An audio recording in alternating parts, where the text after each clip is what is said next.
So Claudia's gone from her evil arc to just depression.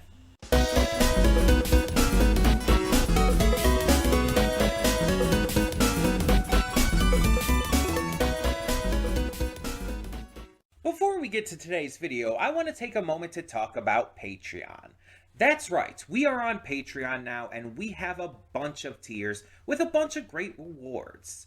You can subscribe and get things like early access to all reactions, depending on your tier, depends on which reactions you get early access to.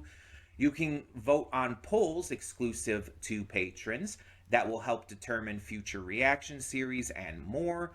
You will get to just have various choices in terms of like getting to choose future reactions I react to, getting to choose first impressions I check out, all kinds of different rewards, and possibly more coming in the future. We're still new at this. We're still figuring things out. It's a process. It's a process.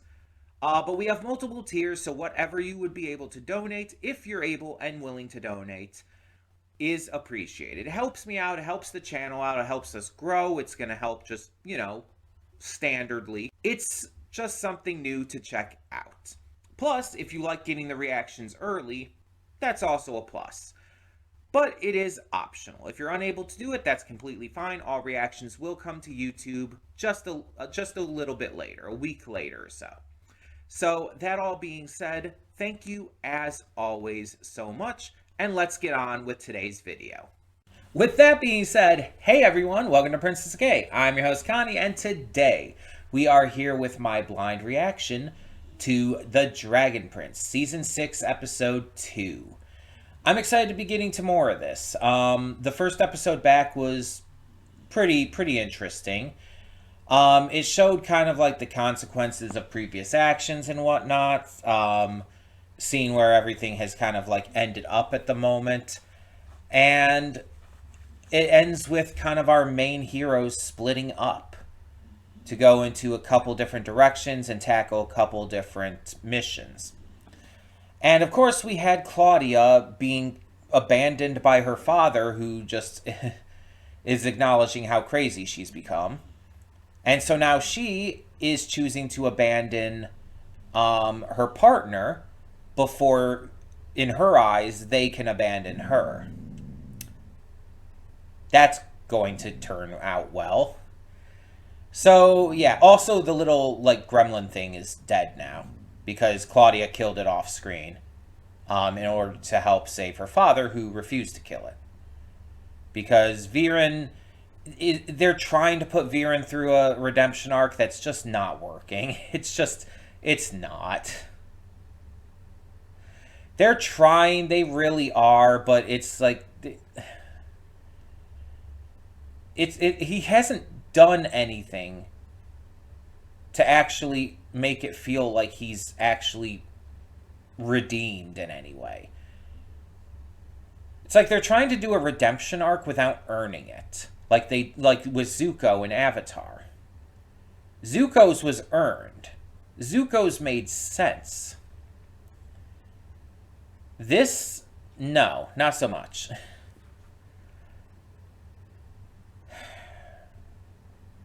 But maybe that's just me. Maybe it's just my intense hatred for Viren clouding my mind. I don't know.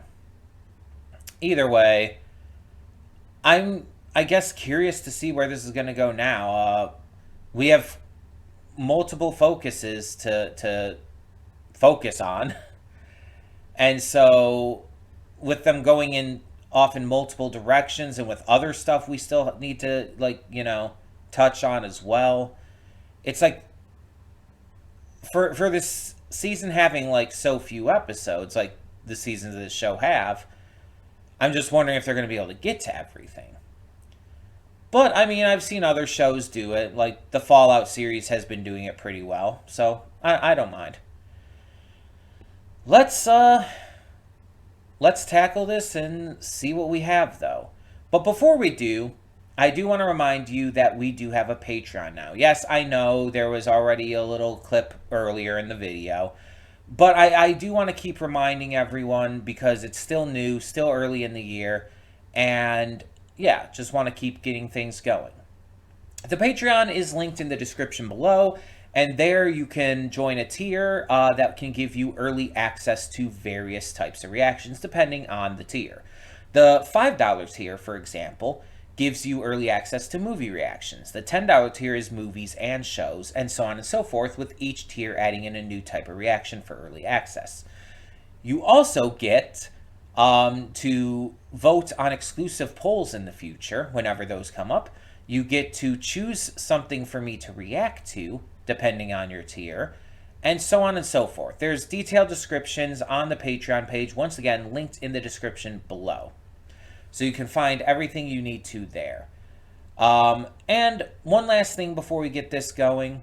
It is optional. If you can't afford it or don't want to or whatever else, everything will come to YouTube. It does help me out. This is like, my full-time job between this and the gaming channel, but, I'm not going to force you and I can't force you. So just do what you can if you can, and if you can't, you're still going to get all the reactions anyway. But that being said, I think we should get into this and see what we have in store. Hold up just a sec. Before you click that link down in the description below to get to today's video, I want to remind you of all the awesome content we have both on this channel and the Princess of Gaming channel. Let's check it out.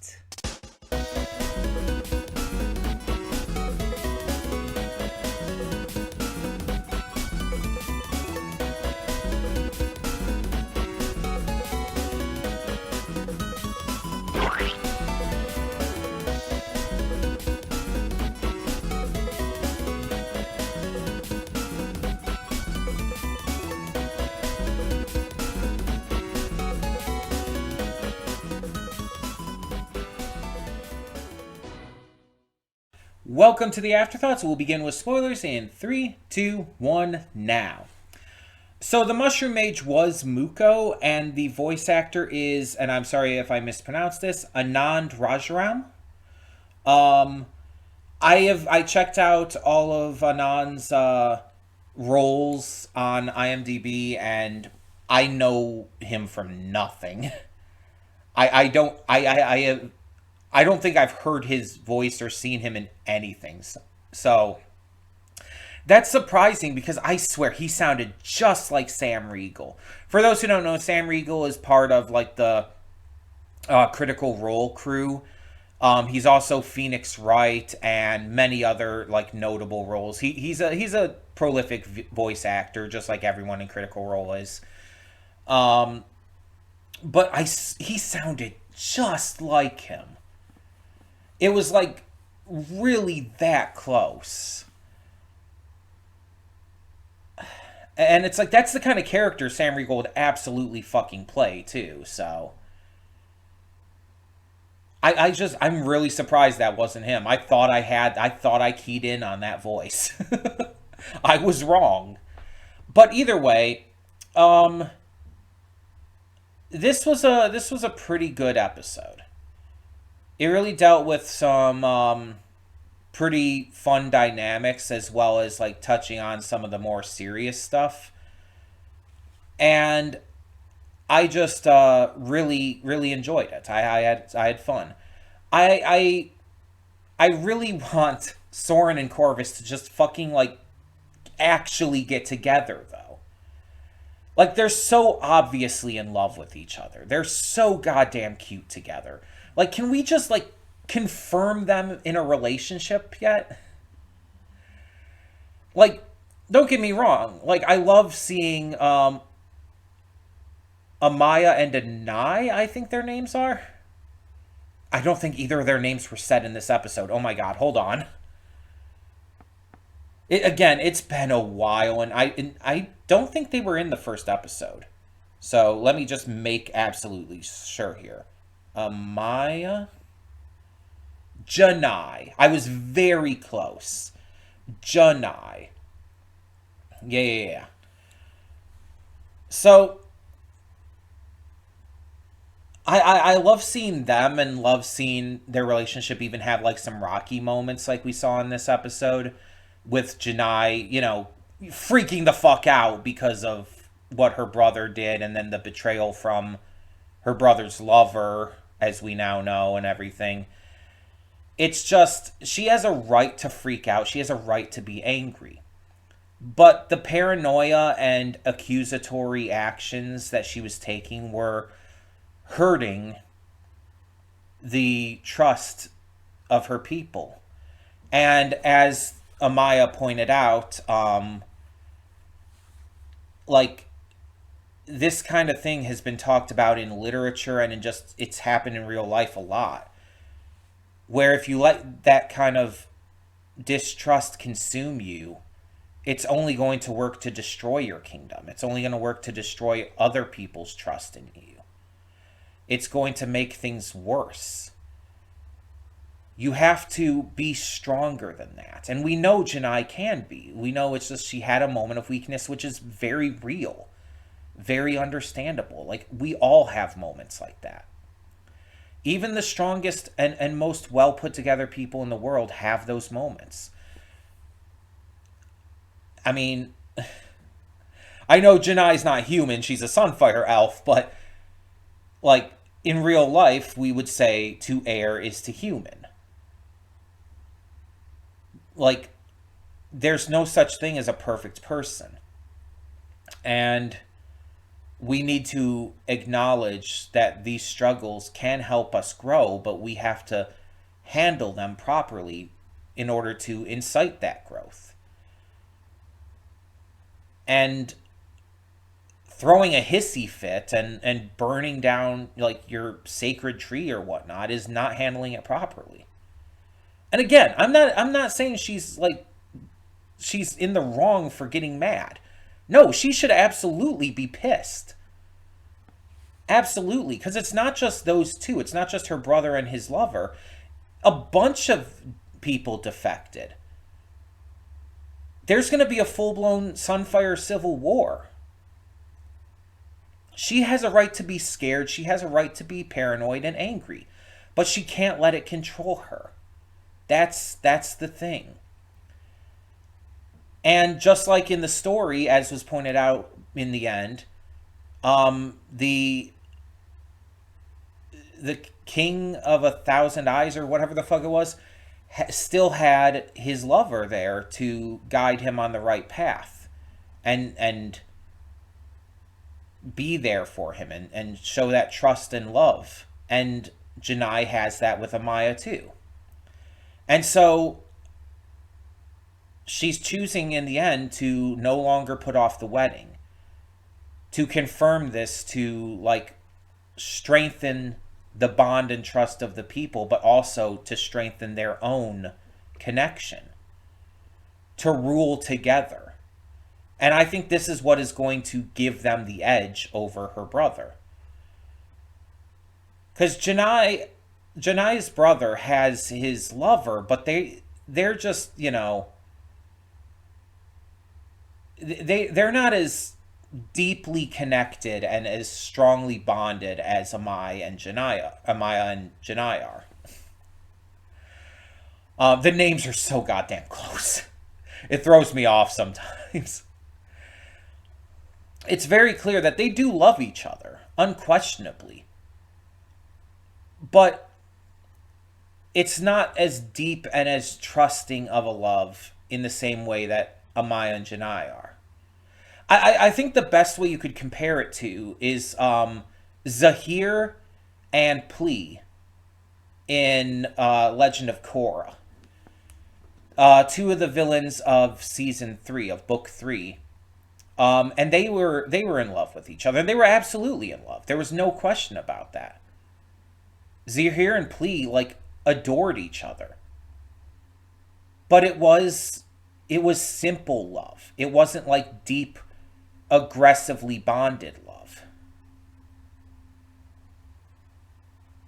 It wasn't the kind of love that Korra ends up having with Asami.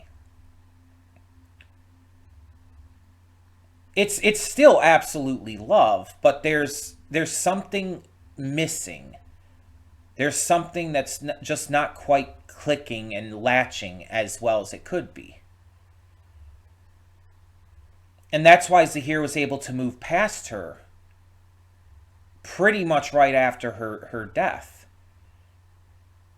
The instant plea was killed by her own actions, mind you, but still, partially by her own actions, partially by the metal bending sisters, but still, either way. Zahir moved on literally right away and let go of the last of his earthly tethers to be able to fly.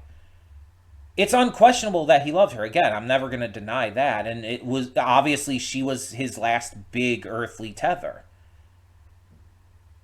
But it wasn't as deeply connected enough in the same way that, again, Korra and Asami are. Which, mind you get to see a lot more in the comics, but still. Or if you wanted to say something from, like, the original Last Airbender series, Aang and Katara, obviously. It's like, you could honestly even say that Varric and Zhu Li have a little bit more to them. And it's not something that you can, like, really, like, express very well. At least I can't. It's more of like that, X factor, for lack of a better word. I know that's used more for, like, talent and stuff. Like, X Factor was a singing TV show and stuff, but I think that's a good way to put it. It's like that one little thing that's just necessary for the relationship to be truly, like, ironclad. And that's how I view Janai's brother and his lover. They're, like, infatuated with each other. There is love there, but it's not as, like, ironclad as Janai and Amaya. And I think in the end, we're going to actually see these two relationships be parallel to each other. And I think that Janai and Amaya will obviously strengthen each other, while the other two will actually cause to end up being each other's weakness. I think we're going to see kind of that, like, parallel between these two relationships. I think that's important. But we did find Zubeia. We did find the Dragon Queen pretty easily. And yeah, the Mushroom Mage, Muko, is taking care of her. She's being healed, but it's a slow process. She's shrunken down. She's in a tree. It's just, it's a matter of time, but for now, there's really nothing more that can be done. And so it seems like Zim, Corvus, and Soren's mission, Corvus, mind you, joining after the fact, but their mission seems to be complete for now. There's not really anything more they can do, and so I feel like unless something else happens on that side, we're probably going to start focusing more again on Callum and Rayla, who we saw very briefly at the end of this episode, and we're just, like, camping during their trip. I guess nothing eventful happened with them yet. So yeah, we didn't get anything with our other villains, you could call them, in this episode either. No Viren, no Claudia. None of them showed up at all. So